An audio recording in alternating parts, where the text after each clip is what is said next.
Hey, so what does Old Forester 1910 and Jeopardy have in common? I'll take good news for 1,000, Alex.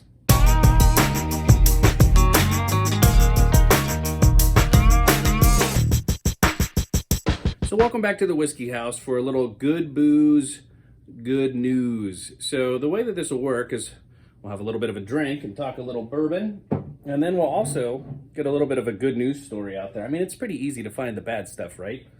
Booze and news included. So good booze and then good news, something to kind of brighten up your day. So let's talk about Old Forester 1910. First of all, this is one of my kind of go-to favorites. A couple years ago when it came out, it was just vaporized everywhere.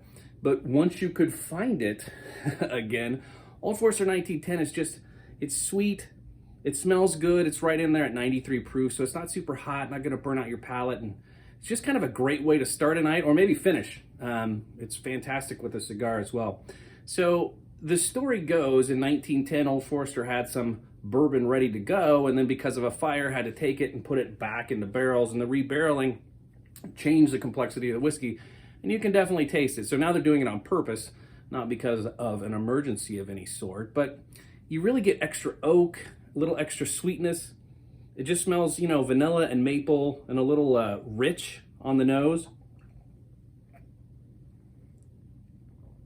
And it's just a fantastic, easy sip. And that extra oak just really sticks around. So I'm a huge fan of the Old Forester 1920 as well. That one's a little more bourbony, bourbonish. 115 proof, just a little bit more what I would say a traditional bourbon flavor profile. But this has just got that little bit of extra sweetness, and the oak sticks around. Fantastic. So let's talk some of the good news, shall we? Good news part one. You can find this in a store, which is actually kind of nice, just under 60 bucks as well.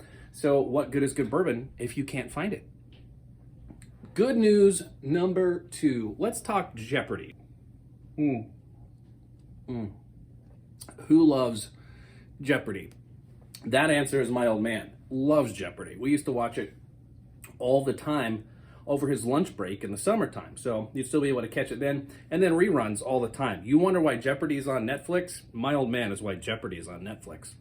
And if you get Jeopardy questions right, you kind of felt really smart because the questions were very hard. So we lost Alex Trebek in November after a bout with pancreatic cancer, a disease that hits many, many, many men and their families. And Alex leaves behind a legacy not only of being an amazing game show host, but also one of philanthropy. So part of a game show host gig is to look great all the time, right? Like your suit game has to be super on point, and Alex was no slouch when it came to that. After he passed away, his family donated the majority of his Jeopardy wardrobe to a group called the Doe Foundation. Now they work with people who struggle with drug abuse, homelessness, maybe incarceration, and they want to place them in jobs. Well, part of getting a good job is winning the job interview. So in the most important Q&A session of these men's lives, they're wearing some of Alex Trebek's used suits. What a fantastic legacy. So there's some good news. Cheers to you, Alex Trebek. What a way to leave the game. That is good booze. Old Forester 1910.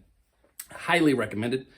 And a big salute to the Alex Trebek family. So good booze, good news. You should share them both with your friends and family as much as you absolutely can. Share this video as well. Hit that subscribe button.